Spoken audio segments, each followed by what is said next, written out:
Okay, una po sa lahat, sobrang kinakabahan po kami. Kasi habang tumatagal, tumataas din yung tubig. Parang umabot na nga sa sa kalahati ng second floor.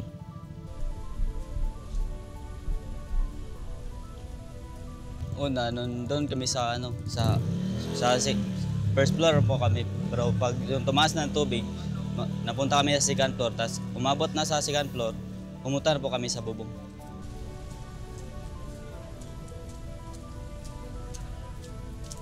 Around 5 PM po ata yun sa paggising ko kasi malakas yung ulan tapos hangin.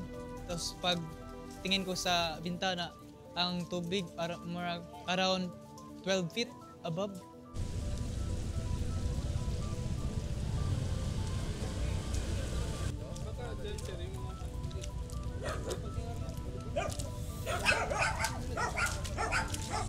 Halos sa lahat nasira sa ground floor, sir. Ang TV, yung mga sa kitchen, sa sliding door, sa aircon, at sa mga bintana po, sir.